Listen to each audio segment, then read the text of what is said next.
दुनिया में चर्चा है इस वक्त ओलंपिक्स का। ओलंपिक्स एक बहुत बड़ा इवेंट है गेम्स का। आपको मालूम है कि ओलंपिक्स वैसे खैर किसी तारों का मोहताज तो है नहीं, और दुनिया के तमाम जो लोग हैं, तमाम एथलीट्स हैं स्पेशली, उनकी एक बहुत बड़ी ख्वाहिश होती है ज़िंदगी की, वो किसी न किसी तरीके से ओलंपिक्स के किसी इवेंट में पार्टिसिपेट कर सकें। पाकिस्तान का भी एक कंटिजेंट गया हुआ है और उसके ऊपर काफ़ी तनकीद भी हो रही है, उसकी काफ़ी ट्रोलिंग भी हो रही है जिस तरीके से वो लोग परफॉर्म कर रहे हैं। लेकिन उसके खैर अपने अवामिल हैं कि किस तरीके से पाकिस्तान के एथलीट्स को पसे पोश डाला गया। मैंने इसी चैनल के ऊपर एक दफ़ा पहले भी बात की थी कि पाकिस्तान के एथलीट्स जो हैं वो मुख्तलिफ दूसरी गेम्स के अंदर किस तरीके से परफॉर्म कर रहे हैं बग़ैर किसी रिसोर्स के जो कि उनको देनी चाहिए। और एक एक ऐसी गेम यानी क्रिकेट के ऊपर इतना पैसा और इतने स्टेट के रिसोर्स लगा दिए जाते हैं कि वो सारा जो तवज्जो है कौम का भी और हुकूमती अवामिल और लॉजिस्टिक्स का भी उधर चला जाता है। खैर वो एक अलग मौजूद, उस पर पहले बात हो चुकी है और पाकिस्तान के कंटिजेंट के हवाले से भी काफ़ी चीज़ें सामने आ रही हैं। अभी जो हमारा मौजू है आज का वो ओलंपिक्स के अंदर कुछ कंट्रोवर्सीज़ के ऊपर, और स्पेशली एक कंट्रोवर्सी जो कि अभी चल रही है जिसके अंदर बॉक्सिंग का एक मैच हुआ जिसके अंदर अलजायर के एक शख्स ने, मैं उसको शख्स इसलिए कहूँगा क्योंकि उसके बारे में अभी बहुत ज़्यादा कंट्रोवर्सी और बहुत सारी मैंने एक और जगह भी इस पर बात की तो बहुत सारे लोग जो उसके डिफेंस के लिए आ गए, और उस पर भी हम बात करेंगे वो क्यों उसको डिफेंड कर रहे हैं।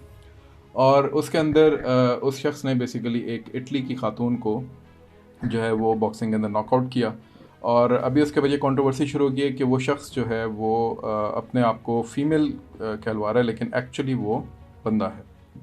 कंट्रोवर्सी उस वक्त शुरू हुई जब डोनाल्ड ट्रम्प और इटली के जो पुराने प्रेसिडेंट हैं उन्होंने भी इसी तरीके की बात की और वो कंजर्वेटिव्स में से हैं, और उन्होंने कहा कि जब वो लोग आएंगे, अगर वो दोबारा कभी पावर के अंदर आते हैं, तो वो इस तरह के तमाम अनासर को, इस तरह के तमाम इंडिविजुअल्स को इस तरह की गेम्स में हिस्सा लेने पे उन पर पाबंदी लगा देंगे। जो कि बात बिल्कुल ठीक है। ट्रांसजेंडरिज्म का एक बहुत बड़ा इशू जो है वो दुनिया के अंदर चल रहा है इस वक्त। पाकिस्तान के अंदर भी उसको किसी तरीके से लेजिटिमाइज़ करने की कोशिश की जा रही है। उसका एक डायरेक्ट ताल्लुक है LGBTQ के मामलात के साथ।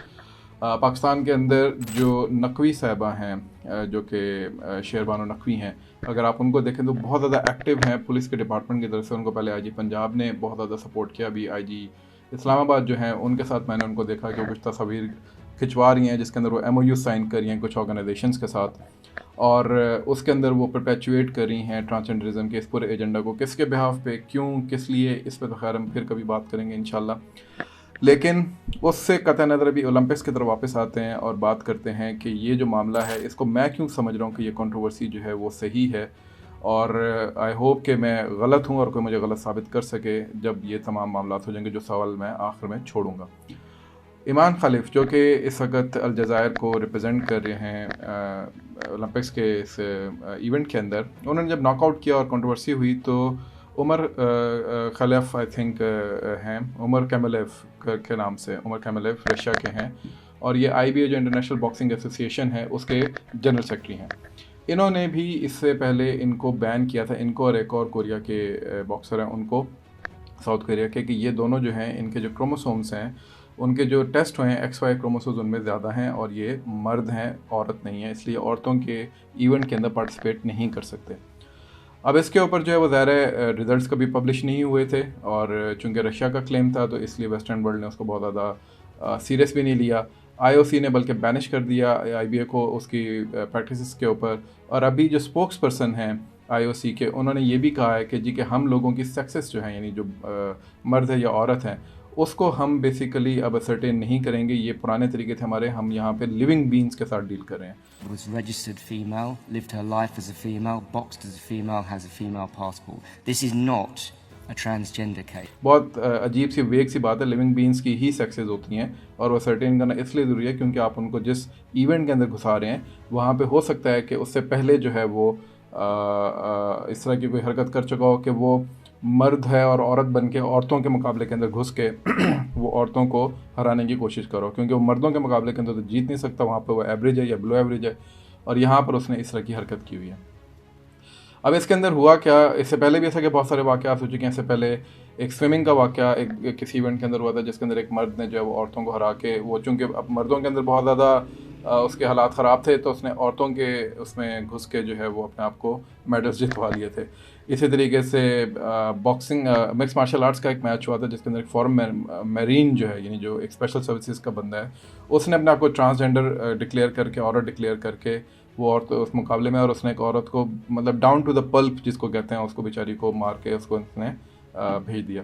इसके बाद फिर अभी ये ओलंपिक्स का भी मामला आ रहा है। लोग कह रहे हैं ट्रांसजेंडर नहीं है, इंटरसेक्स है। आई एग्री विद दैट कि शायद ये इंटरसेक्स हो। इंटरसेक्स वो होता है जो कि बॉर्न डिफॉर्मिटी के साथ होते हैं, जिनका शुरू से ही ये असरटेन करना मुश्किल होता है कि मर्द है या औरत है। ट्रांसजेंडर ऑब्वियसली एक डिफरेंट कंसेप्ट है कि जिसके अंदर बाद में जाके आपको अचानक कहीं से एहसास होना शुरू होता है कि यार मैं पैदा तो मर्द हूँ, लेकिन अचानक मुझे फील होना शुरू हो कि मैं औरत हूँ।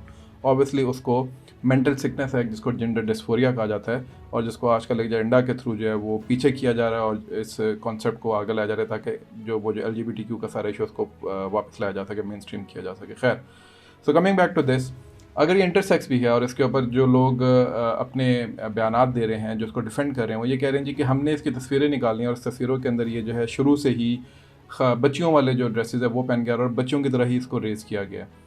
और इसके जितने भी मामलात हैं वो बच्चियों वाले थे। इसके ख़ानदान ने भी इसको हमेशा बच्चों के तरह किया। और जज़ायर में चूँकि ट्रांसजेंडरिज्म की पाबंदी है, आप अपनी जिन्स की तब्दीली वहाँ नहीं कर सकते, तो इसलिए इसका ट्रांसजेंडर होना बनता ही नहीं है।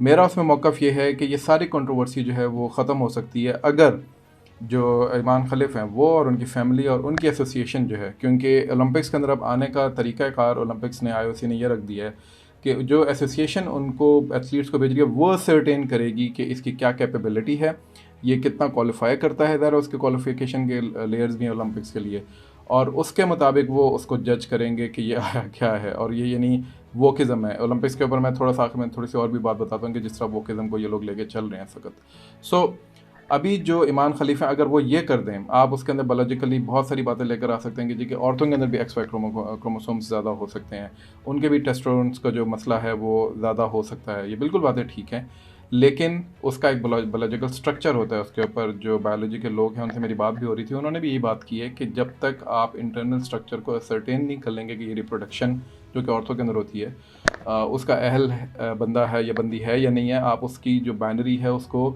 फिक्स नहीं कर सकते। यानी आपको बाइनरी तो देनी है उसको, यानी या तो वो मर्द है या वो औरत है, लेकिन ये इस बात पे डिसाइड कर लेना कि चूँकि उसकी हमने बचपन की तस्वीरें देखी हैं और उसके अंदर वो एक बच्चे की तरह वो जो है वो कपड़े पहन के चल रहा है और उसके बाद वो उसी तरीके से आगे उसकी ग्रूमिंग भी हो रही है, ये कोई वो नहीं है, मतलब ये कोई लॉजिक नहीं है, ये कोई साइंटिफिक फैक्ट नहीं है। साइंटिफिक फैक्ट है उसके टेस्ट, साइंटिफिक टेस्ट, कि वो असर्टेन कर सकें उसका बायोलॉजिकल मैटर कि आया ये जो शख्स है, ये जो क्लेम कर रहा है, ये सही कर रहा है या गलत कर रहा है। आप उसकी जिस्मानी हैयत देखें, आप उसके चेहरे के खद-ओ-खाल देखें, आप उसके एक्सप्रेशंस देखें, वो कहीं से भी औरत तो खैर दूर की बात, वो कहीं से भी औरत नहीं लगता। और उसको आप लोग जो है वो साबित करने पे तुले जस्ट बिकॉज कि वो अलजज़ायर से ताल्लुक़ रखता है। और इसमें मुसलमान अनफॉर्चुनेटली ज़्यादा बेवकूफ़ बने हुए हैं। और मुझे यहाँ तक सुनने को मिला जी कि मैं एक औरत को स्लेंडर कर रहा हूँ अननोइंगली। मेरा इसमें स्लेंडर करने का कोई मामला नहीं है। ये कंट्रोवर्सी उस वक़्त ख़त्म होगी जिस वक़्त ईमान खलीफ जो हैं वो इसके जो रिज़ल्ट्स हैं अपने उसको दुनिया के सामने रख देंगे और अनबायस्ड रिज़ल्ट हों, उसको वेरीफ़ाई किया जा सके, तो मेरा ख़्याल है कि फिर किसी को भी अपनी स्टेटमेंट से रिट्रैक्ट करने में कोई कबाहत नहीं होगी। लेकिन उस वक़्त तक, जब तक ये नहीं होता, ये एक कंट्रोवर्सी है। और उसको सिर्फ इस तरीके से जस्टिफाई करना कि उसकी तस्वीरें आप लोगों ने देखी हैं जिसके अंदर वो लड़कियों के कपड़े पहन के बैठा हुआ है, उसके ज़रिए उसकी बाइनरी यानी उसकी सेक्स जो है वो सर्टेन नहीं हो सकती, ये इंतहाई इलॉजिकल और शैलो बात है। ओलंपिक्स के हवाले से एक दो और चीज़ें जो मैंने कहा था आखिर में कहूँगा, अगर आपने ओलंपिक्स को देखा हो तो इस वक्त जो उसकी ओपनिंग सेरेमनी थी उसमें भी उन्होंने वोकिज़म का कल्चर, ट्रांसजेंडरिज्म का कल्चर, LGBTQ का कल्चर, ड्रैगिंग का कल्चर जिसके अंदर ड्रैग किया जाता है, ड्रैग क्वींस होती हैं, उसको किया। उसके अंदर हज़रत ईसा की जो वो जो डिविंची ने एक बनाई थी the last super, Leonardo da Vinci ने, उसके हवाले से उसका मजाक उड़ाया गया। अनफॉर्चुनेटली बहुत बड़ा वाक़या था, लेकिन किसी ने भी क्रिश्चियनिटी ने तो खैर की नहीं, मुसलमान ममालिक में से किसी ने इसकी जो है वो नहीं समझा मुनासिब कि उसको जो है वो किसी तरीके से इस पर स्टेटमेंट दे सकें। और उसके अलावा उन्होंने एक घोड़ा जो है सफ़ेद कलर का, वो उन्होंने वहाँ पे लिया जिसने जाके फिर वो मशल जो है वो जाके आगे की थी और वो एक झंडा सा था जो आगे लेके गए थे। तो वो कहा यह जा रहा है कि जो एक पूरी कंस्पिरेसी थ्योरी है कि जो वो 4 हॉर्समैन ऑफ एपोकलिप्स हैं, उनमें से जो सबसे ख़तरनाक हॉर्समैन है जो कि वाइट हॉर्समैन है, उसको इन्होंने यहाँ पे डिपिक्ट किया था। और उसके बाकायदा इमेजेस और सारी चीज़ें वो उन्होंने देखें, जिसमें पेरिस के अंदर वो घोड़ा आ रहा है, उसके पीछे वो पर लगे हुए हैं, वो आपको इमेजेस इसके अंदर भी शायद नज़र आ रहे हो। तो वो आप देखेंगे तो आपको पता चलेगा कि ये बेसिकली बाकायदा ओलंपिक्स को इस बार जो है उन्होंने एक वोक कल्चर का ट्रांसजेंडरिज्म का, LGBTQ का इवेंट बनाने की कोशिश की। और मेरा ख्याल है ये रिटेलिएशन में है, जो कि फीफा का वर्ल्ड कप हुआ था कतर के अंदर। कतर ने इंतहाई सख्त पाबंदी लगाई थी इस सारे मसले के ऊपर, LGBTQ के मसले के ऊपर। उसकी रिटेलिएशन में ये लोग ये सारी हरकतें कर रहे हैं, ताकि ये साबित कर सकें कि वेस्ट और ईस्ट जो है ये बिल्कुल दो एक्सट्रीम्स पे खड़ा हुआ है। और अनफॉर्चुनेटली उसमें ईमान खलीफ जैसे लोग जो हैं वो इनके मकासद को पूरा करने के लिए अपने आप को पेश कर रहे हैं। अनफॉर्चुनेटली अलजज़ायर जो है शायद वो किसी न किसी तरीके से इसके अंदर एम्बेड के अंदर आ गया। वो ठीक है, ट्रांसजेंडरिज्म को उन्होंने नहीं एक्सेप्ट किया हुआ, लेकिन कहीं ना कहीं वो किसी न किसी तरीके से इसके अंदर कम्प्लिसिट हो गए हैं। तो अब जब तक ईमान खलीफ जो हैं वो अपने आप को क्लियर नहीं करते, रिजल्ट्स नहीं लेकर आते, उसको दुनिया के सामने पेश नहीं करते, अनबाइस्ड तरीके से उसको वेरीफाई नहीं करवाते हैं, मेरा ख्याल है उस वक्त तक उनको एक फ़ीमेल गर्दानना इंतहाई, और वो भी तस्वीरों की बुनियाद के ऊपर, इंतहाई इलॉजिकल बात होगी। आज के लिए इतना ही, इंशाल्लाह मिलते हैं बहुत जल्द एक नई गुफ्तगू के साथ। अपना ख्याल रखिएगा। अस्सलाम वालेकुम।